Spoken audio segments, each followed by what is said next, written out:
नमस्कार दोस्तों, good morning. मेरी इस इतिहास की ऑनलाइन क्लास में आपका हार्दिक अभिनंदन, आपका स्वागत। चलिए शुरू करते हैं। मौर्य साम्राज्य प्राचीन भारतीय इतिहास का एक महत्वपूर्ण और पहला राष्ट्रीय जो राज्य स्थापित हुआ था चंद्रगुप्त मौर्य के नेतृत्व में। आज अपन उसके बारे में बात करते हैं। मौर्य साम्राज्य भारत में, या अपन कह सकते हैं कि मगध में, मौर्य वंश का शासन 322 ईसा पूर्व से 184 ईसा पूर्व के दौरान रहता है।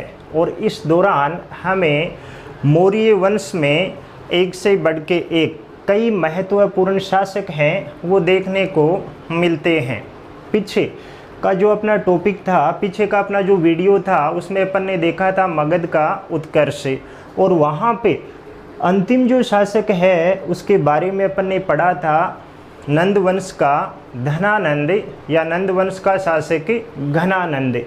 और वहाँ पे अपन ने थोड़ी सी चर्चा की थी कि किस प्रकार से धनानंद चाणक्य का अपमान करता है, और उसी अपमान का बदला लेने के लिए चाणक्य चंद्रगुप्त मौर्य की सहायता से धनानंद और मगध से नंद वंश को समाप्त करता है। तो अपन बात कर रहे हैं मौर्य साम्राज्य या मौर्य वंश की। ये जो अपना टॉपिक है ये स्कूल व्याख्याता फर्स्ट पेपर और रिट की दृष्टि से बड़ा ही महत्वपूर्ण है, और अपन इसमें प्रयास करेंगे कि रिट की जो एग्ज़ाम होगी उसमें कोई भी ऐसा प्रश्न न हो जो कि इस टॉपिक से बाहर जाए। तो चलिए सबसे पहले अपन बात करते हैं मौर्य वंश की जानकारी के स्रोत, कि ऐसे कौन कौन से स्रोत हैं जिनसे हमें मौर्य वंश की जानकारी मिलती है। मौर्य वंश के बारे में हमें जानकारी अलग अलग स्रोतों से मिलती है। तो चलिए अपन देखते हैं ऐसे कौन कौन से स्रोत हैं जिनसे हमें मौर्य वंश की जानकारी मिलती है। तो चलिए दोस्तों, सबसे पहले अपन बात करते हैं साहित्य के स्रोतों की। मौर्य वंश की जानकारी के जो स्रोत हैं उसमें सबसे महत्वपूर्ण स्रोत है साहित्यिक स्रोत। साहित्यिक स्रोतों की अपन बात करते हैं तो सबसे पहले जो ब्राह्मण साहित्य है या हिंदू धर्म से संबंधित जो साहित्य है जिसमें अपने को मौर्य वंश के बारे में कई महत्वपूर्ण जानकारियाँ मिलती हैं। तो जो ब्राह्मण साहित्य है, ब्राह्मण साहित्य है, उसमें ऐसे कौन कौन से ग्रंथ हैं जिनसे हमें मौर्य वंश या मौर्य काल के बारे में जानकारी मिलती है। तो सबसे पहले प्रथम जो ग्रंथ है वो है कौटिल्य का अर्थशास्त्र। कौटिल्य जो कि मौर्य वंश के संस्थापक के चंद्रगुप्त मौर्य का गुरु और प्रधानमंत्री रहा था, उसने राजनीतिक व्यवस्था पे एक ग्रंथ लिखा था जो कि अर्थशास्त्र के नाम से, नाम अर्थशास्त्र है लेकिन यह ग्रंथ राजनीति विज्ञान और लोक प्रशासन से संबंधित है। इस ग्रंथ से हमें मौर्य काल के बारे में काफ़ी महत्वपूर्ण जानकारी मिलती है। तो सबसे पहला जो साहित्यिक स्रोत है वो होगा कौटिल्य का अर्थशास्त्र। दूसरा जो ग्रंथ है विशाखदत्त का मुद्रा राक्षस। विशाखदत्त का मुद्रा राक्षस नामक जो ग्रंथ है, इससे हमें चंद्रगुप्त मौर्य और चाणक्य ने किस प्रकार से मिलके एक योजना बना के और धनानंद को मारा था और मगध से नंद वंश को समाप्त करके वहाँ पे एक नए वंश मौर्य वंश की स्थापना की थी, इसकी जानकारी हमें मिलती है। अगला जो साहित्यिक स्रोत होगा वो है पतंजलि का महाभाष्य। पतंजलि के महाभाष्य नामक ग्रंथ जो कि व्याकरण से संबंधित है, इस ग्रंथ से भी हमें मौर्य काल के बारे में जानकारी मिलती है। चंद्रगुप्त सभा का उल्लेख इस ग्रंथ में हुआ है।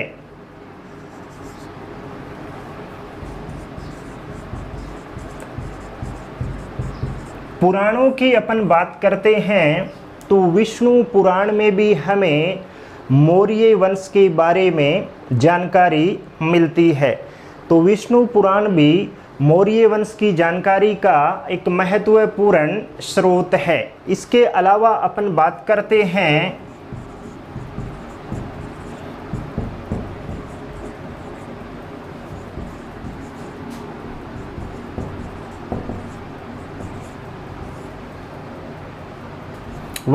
क्षेमेंद्र का ग्रंथ वृहत कथा मंजरी भी हमें मौर्य काल से संबंधित कई महत्वपूर्ण जानकारियां उपलब्ध करवाता है। इसके अलावा अपन देखते हैं मध्यकाल में कश्मीर का जो एक लेखक था कलहण ने अपने ग्रंथ राजतरंगिणी में मौर्य वंश के शासक अशोक के बारे में काफ़ी विवरण उपलब्ध करवाया है। उसने बताया है कि श्रीनगर नामक जो शहर है कश्मीर में, वह नगर मौर्य सम्राट अशोक ने बसाया था। इसके अलावा वह यह भी बताता है कि अशोक ही मौर्य वंश का पहला शासक था जिसने कश्मीर को विजिट किया था, या कश्मीर का पहला मौर्य शासक अशोक इसने बताया है। तो मौर्य वंश की जानकारी का प्रथम साहित्यिक जो स्रोत हैं उसमें प्रथम हो गया ब्राह्मण साहित्य। ब्राह्मण साहित्य में अपन बात करते हैं तो पहला कौटिल्य का अर्थशास्त्र, विशाखदत्त का मुद्रा राक्षस, पतंजलि का महाभाष्य, विष्णु पुराण, क्षेमेंद्र का वृहत कथा मंजरी और कलहण की राजतरंगिणी। ये कुछ महत्वपूर्ण ग्रंथ हैं जिनसे हमें मौर्य वंश के बारे में जानकारी मिलती है। इसके बाद आगे अपन बात करते हैं मौर्य वंश की जानकारी की जो साहित्यिक स्रोत हैं उनमें नंबर 2 बौद्ध साहित्य। बौद्ध साहित्य में भी हमें मौर्य वंश से और उसमें भी चंद्रगुप्त मौर्य, बिंदुसार और अशोक के बारे में तथा आगे के जो उत्तरकालीन शासक हैं उनके बारे में कई महत्वपूर्ण जानकारियाँ मिलती है। तो यहाँ पे बौद्ध साहित्य की अपन बात करते हैं तो दीपवंश, महावंश, महाबोधि वंश,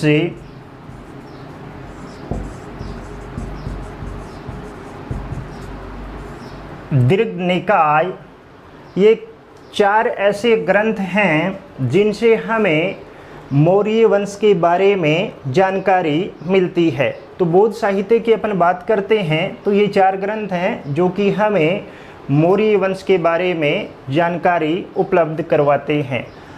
बौद्ध साहित्य और ब्राह्मण साहित्य के साथ साथ जैन साहित्य में भी हमें मौर्य वंश के बारे में जानकारी मिलती है। तो तीसरा जो साहित्यिक स्रोत है वह है जैन साहित्य। अपन ने या आपने पीछे पढ़ा होगा या पहले ये पढ़ा होगा कि मौर्य वंश का जो शासक है चंद्रगुप्त मौर्य और संप्रति, इन दोनों का ही जैन धर्म के प्रति विशेष लगाव था। तो इन दोनों ने जैन धर्म को राजकीय आश्रय प्रदान किया, जिसकी वजह से इस समय जैन धर्म का काफ़ी विकास हुआ और जैन धर्म से संबंधित जो साहित्य लिखा गया उसमें मौर्य वंश के बारे में कई जानकारियाँ मिलती है। तो यहाँ पे 2 जैन ग्रंथ हैं,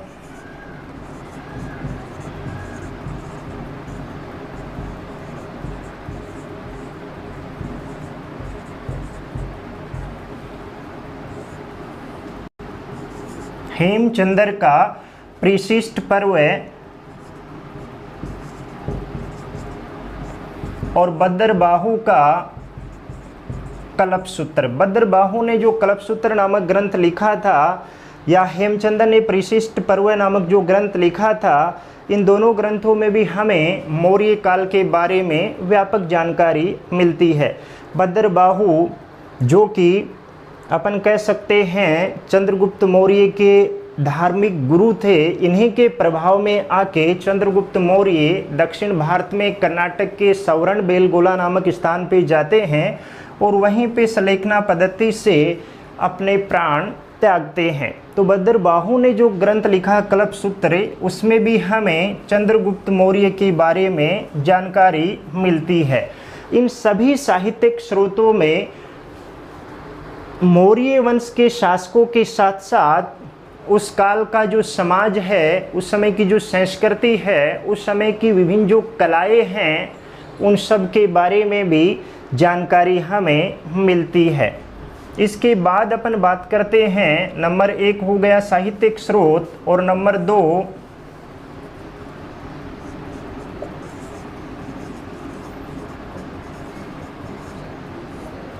विदेशी यात्रियों का विवरण या विदेशी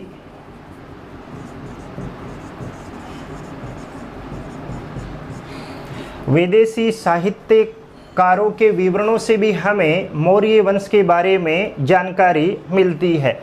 इनमें मुख्य रूप से अपन बात करते हैं तो यूनानी और जो रोमन साहित्यकार हैं, उन्होंने अपने विवरणों में हमें मौर्य वंश के बारे में कई महत्वपूर्ण जानकारियां उपलब्ध करवाई है। तो यहाँ पे विदेशी यात्रियों की अपन बात करते हैं तो इनमें स्ट्रेबो, जस्टिन, प्लूटार्क, एपियानस, प्लिनी, इन सभी के विवरणों से भी हमें कई महत्वपूर्ण जानकारियां मौर्य वंश से संबंधित मिलती है। विदेशी साहित्य की अपन बात करते हैं तो विदेशी साहित्य में मुख्य रूप से यूनानी राजदूत मेगास्थनीज,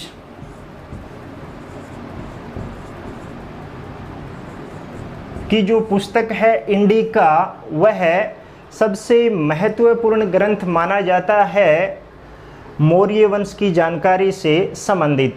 लेकिन विडंबना की बात यह है कि मेगास्थनीज ने जो इंडिका लिखी थी वह मूल रूप से उपलब्ध नहीं है। बाद में जो इंडिका लिखी गई उसमें इन सभी राइटरों के जो उद्धरण हैं, इन सभी राइटरों की जो रचनाएं हैं, उनमें से जो जो बातें मेगास्थनीज ने बताई थी या मेगास्थनीज ने अपने इंडिका में लिखी थी, उनका विवरण इन्होंने अपने रचनाओं में दिया है और उन्हीं के आधार पर ये इंडिका लिखी गई थी। तो इन सब से संबंधित कुछ प्रश्न बनते हैं, उनके बारे में आगे अपन बात करेंगे।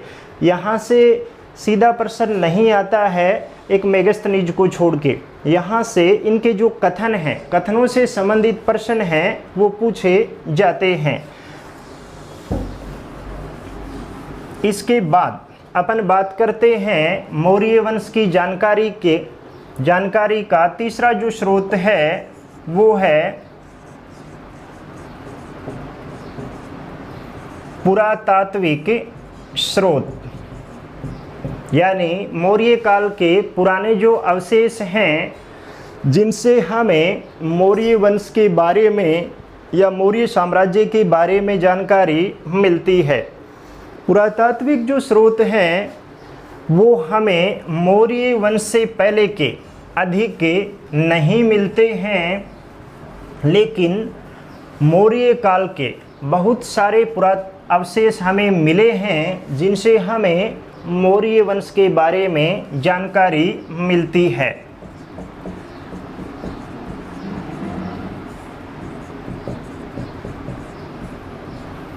पुरातात्विक स्रोतों की अपन बात करते हैं तो पुराने भवनों के जो अवशेष हैं, सिक्के हैं, मूर्तियां हैं, अभिलेख हैं, गुफाओं में जो लेख हैं, स्तंभों पे लिखे गए जो लेख हैं, या उस समय के मृद भांड हैं, या अन्य धातुओं से बनी हुई जो सामग्री है, उन सब से हमें उस काल के बारे में जानकारी मिलती है। लेकिन यहाँ पे मुख्य रूप से अपन देखते हैं तो मौर्य वंश के या मौर्य काल के सर्वाधिक महत्वपूर्ण पुरातात्विक जो स्रोत हैं वो है अभिलेख। मौर्य काल के पुरातात्विक स्रोतों की अपन बात करते हैं तो इनमें सबसे महत्वपूर्ण है अभिलेख। इसके साथ ही मौर्य काल से संबंधित मृद भांड भी प्राप्त हुए हैं, मिट्टी के बर्तन भी प्राप्त हुए हैं, जिनसे हमें मौर्य काल के बारे में और मौर्य काल की कला के बारे में जानकारी मिलती है। तो सबसे पहले अपन देखते हैं कि मौर्य काल के ऐसे कौन कौन से अभिलेख हैं जिनसे हमें मौर्य वंश के बारे में जानकारी मिलती है। तो चलिए दोस्तों, अपन बात करते हैं अभिलेखों की। अभिलेखों में भी कई कैटेगरी होती हैं, कई प्रकार के अभिलेख होते हैं, जैसे शिलालेख, स्तंभलेख, गुहालेख। तो यहाँ पे अपन बात करते हैं मौर्य काल की जानकारी के प्रमुख जो अभिलेख हैं। इसमें प्रथम है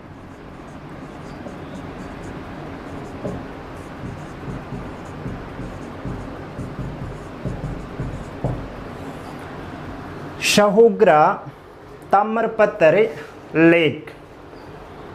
सहोग्रा ताम्रपत्र लेख है, यह उत्तर प्रदेश से मिला है। दूसरा अपन बात करते हैं महास्थान ताम्रपत्र लेख। ये दोनों जो ताम्रपत्र लेख हैं, ये दोनों ही मौर्य काल के माने जाते हैं, क्योंकि इनमें मौर्य काल में प्रचलित कोंकणी मुद्रा का उल्लेख हुआ है। इसके साथ ही मौर्य काल में प्रचलित लिपि का प्रयोग भी इनमें हुआ है। इन दोनों के आधार पे इन्हें मौर्य काल और मौर्य काल में भी चंद्रगुप्त मौर्य से संबंधित माना जाता है। ये उत्तर प्रदेश से मिला है और ये बांग्लादेश के बोगरा जिले से। इन दोनों से हमें अकाल के समय अनाज का किस प्रकार से वितरण किया जाता था, उससे पहले अनाज का किस प्रकार से भंडारण किया जाता था, इसकी जानकारी मिलती है। लेकिन आपको पता होगा कि भारत में अभिलेख लिखवाने की जो एक व्यवस्थित श्रृंखला है या एक व्यवस्थित जो परंपरा है, उसकी शुरुआत की थी मौर्य सम्राट अशोक ने। अशोक के काल के बहुत सारे अभिलेख अपने को भारत, बांग्लादेश, पाकिस्तान और अफ़गानिस्तान से मिले हैं। इसके अलावा नेपाल से भी एक लेख अशोक का मिला है। तो सबसे महत्वपूर्ण है मौर्य वंश की जानकारी के स्रोतों में अशोक के अभिलेख। अशोक के अभिलेख, अशोक के अभिलेख हैं। अशोक के अभिलेखों की अपन बात करते हैं तो अशोक के अभिलेखों को अपन 3 भागों में बांट सकते हैं।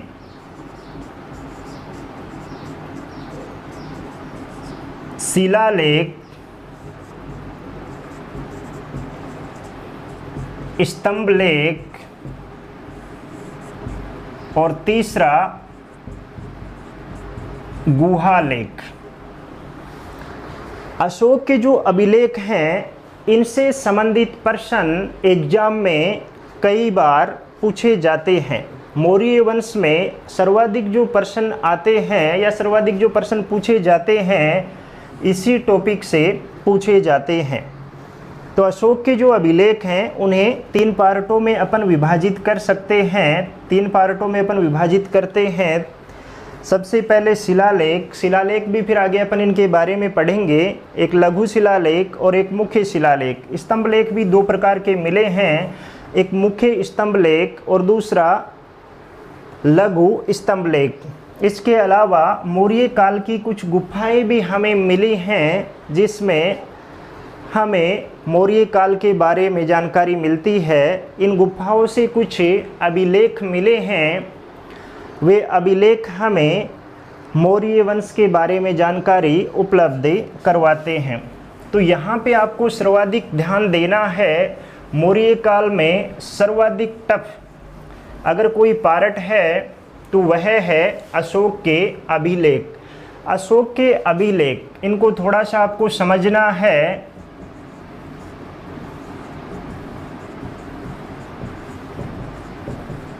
क्योंकि अपन ने बात की कि यहाँ से सर्वाधिक प्रश्न पूछे जाते हैं, इसलिए इसको समझना जरूरी है। अशोक के अभिलेखों से संबंधित एक अलग से स्पेशल वीडियो अपन आगे बनाएंगे, लेकिन यहाँ पे थोड़ा सा देखते हैं अशोक के अभिलेख। सबसे पहले अपन ने बात की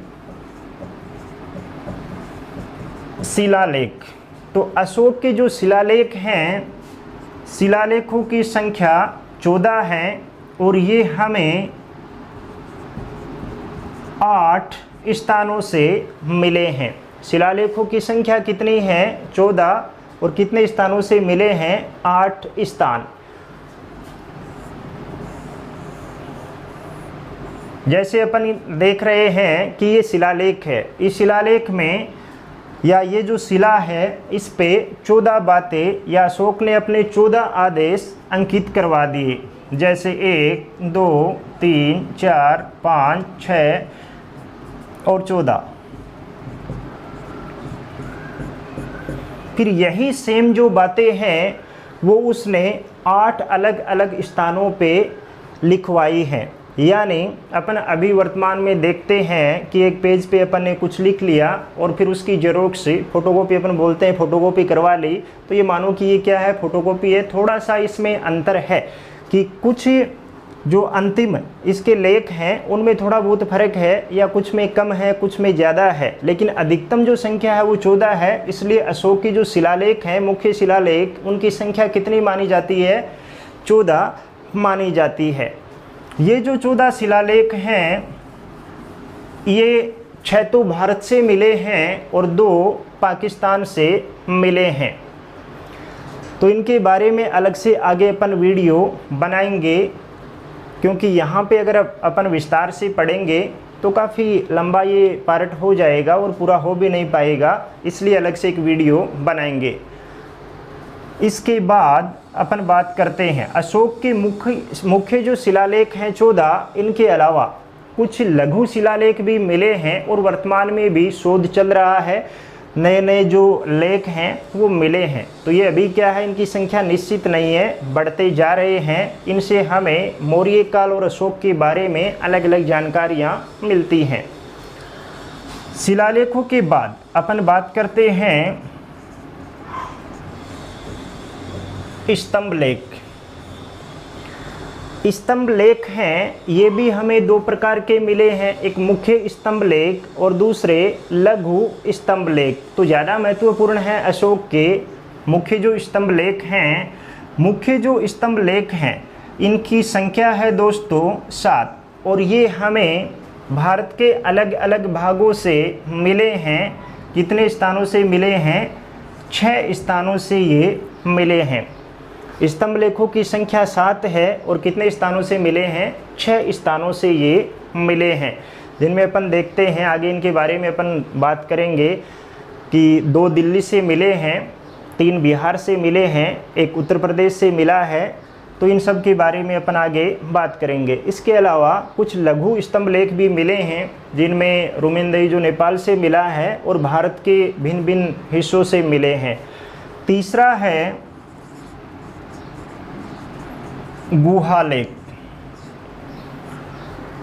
मौर्य वंश या मौर्य साम्राज्य की जानकारी के स्रोतों में गुहा लेखों का भी महत्वपूर्ण स्थान है। ये मौर्य काल में विकसित एक नवीन कला थी। मौर्य सम्राटों में सबसे पहले अपन बात करते हैं अशोक की। तो अशोक ने अपने शासन काल के दौरान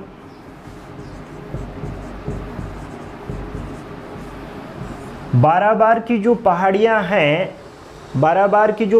हैं उनको कटवा के और वहाँ पे कुछ गुफाओं का निर्माण करवाया था। ऐसा माना जाता है कि अशोक ने यहाँ पे 4 गुफाएं बनवाई थी। इन 4 गुफाओं में से 3 गुफाओं में हमें अशोक के लेख मिलते हैं, मौर्य काल के लेख मिलते हैं। ये 4 गुफाएं अशोक ने बनाई थी। ये आजीविक संप्रदाय को दान में उसने दी थी। आजीविक संप्रदाय के जो साधु सन्यासी हैं उनको रहने के लिए दी थी। ये जानकारी हमें इन गुफाओं से मिलती है। इन गुफाओं में जो लेख मिले हैं उनसे हमें जानकारी मिलती है। तो यहाँ पे गुहा जो लेख हैं अशोक के, अपन ने बात की कि अशोक ने कुल कितनी गुफाएं बनवाई थी? 4 में से लेख कितनी गुफाओं पे हैं? 3 गुफाओं पे। इनमें सुदामा, करण चोपड़, विश्व झोंपड़ी, ये 3 ऐसी गुफाएं हैं। सुदामा, करण चोपड़ और विश्व झोंपड़ी, इन तीनों गुफाओं से लेख मिले हैं। जबकि चौथी जो गुफा अशोक ने बनवाई थी, चौथी जो गुहा अशोक ने बनाई थी, लोमस ऋषि की गुफा, इस गुफा पे किसी भी प्रकार का कोई लेख नहीं है। इसके अलावा अशोक के अलावा अशोक का जो पुत्र था दशरथ, उसने भी बिहार में नागार्जुनी की जो पहाड़ियाँ हैं वहाँ पे कुछ गुफाओं का निर्माण करवाया था। तो उनसे भी हमें मौर्य वंश के बारे में जानकारी मिलती है। तो ये है मौर्य वंश की जानकारी के महत्वपूर्ण स्रोत या ऐसे स्रोत जिनसे हमें मौर्य वंश के बारे में जानकारी मिलती है। आशा करता हूँ कि आपको ये टॉपिक है वो आसानी से समझ में आया होगा और एग्ज़ाम में अगर इस टॉपिक से संबंधित प्रश्न आते हैं तो गलत नहीं होंगे। आगे अपन एक वीडियो ऐसा बनाएंगे जिसमें मौर्य काल से संबंधित जितने भी जो प्रश्न बनते हैं उन सभी को अपन हल करेंगे। धन्यवाद।